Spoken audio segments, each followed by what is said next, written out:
तो सबरी ने राय निहारी थी और आज कुब्जा के द्वारे पर भगवान पधारे।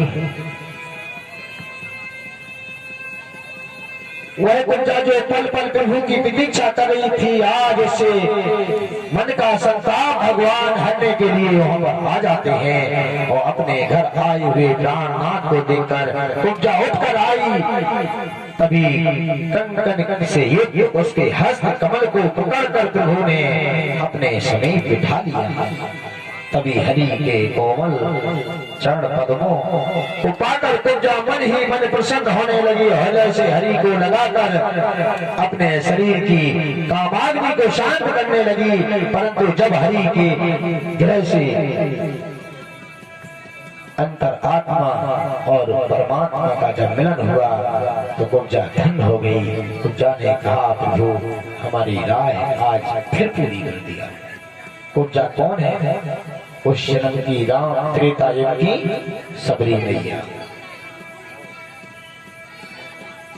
उन्होंने उस जन्म में सबरी के रूप में जन्म लिया था। भगवान श्री रामचंद्र जी के इंतजार में पूरा यथा जीवन बिता दिया था। यहाँ पर कुब्जा ने कंस की सेवा कर करके यहाँ पर अपना जीवन यापन किया था।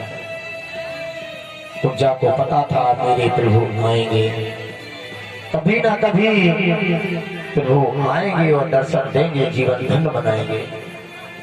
तो भगवान ने जैसे ही कुब्जा से कहा कि अब मुझे जाना है, तो जैसे ही कुब्जा ने ये सुना कि भगवान को जाना है तो वो कुब्जा खड़े होकर भगवान के मन आंसू से चरणों की वंदना करने लगती है और अपनी आंखों से इतने आंसू बहाती है कि भगवान के चरणों का अभिषेक होने लगता है।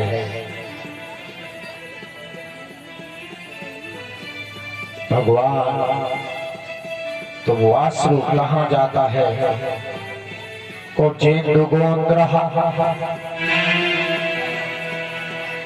यानी कि भगवान ने उसके आंसुओं को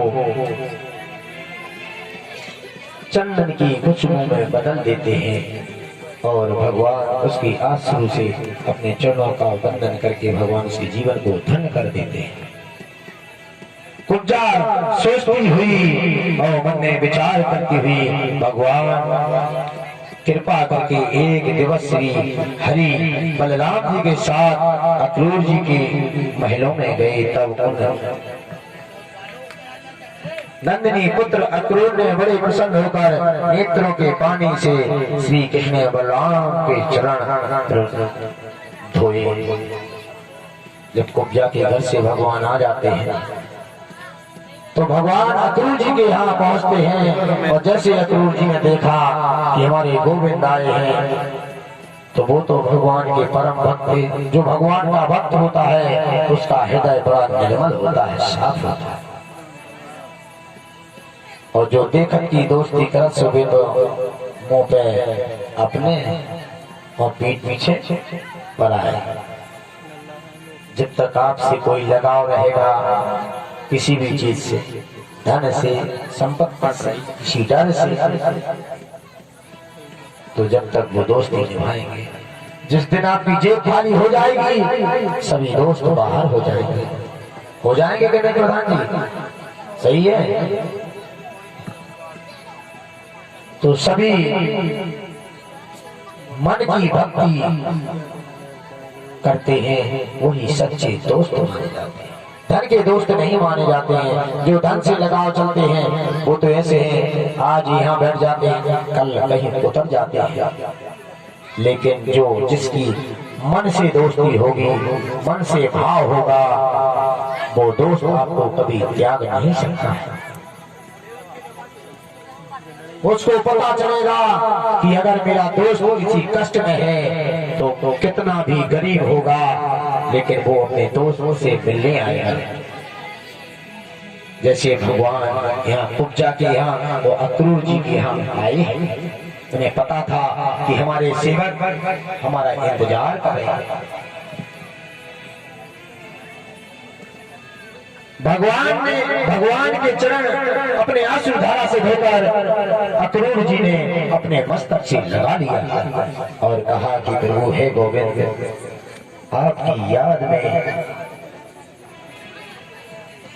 हम तो राह देखते देखते मैंने तो आपकी तो आस ही छोड़ दी कि मेरे गोविंद अब नहीं आएंगे।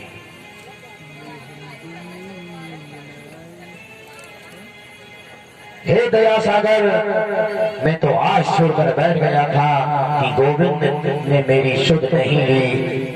कहा था कि मैं आपकी सुध लेने जरूर आऊंगा।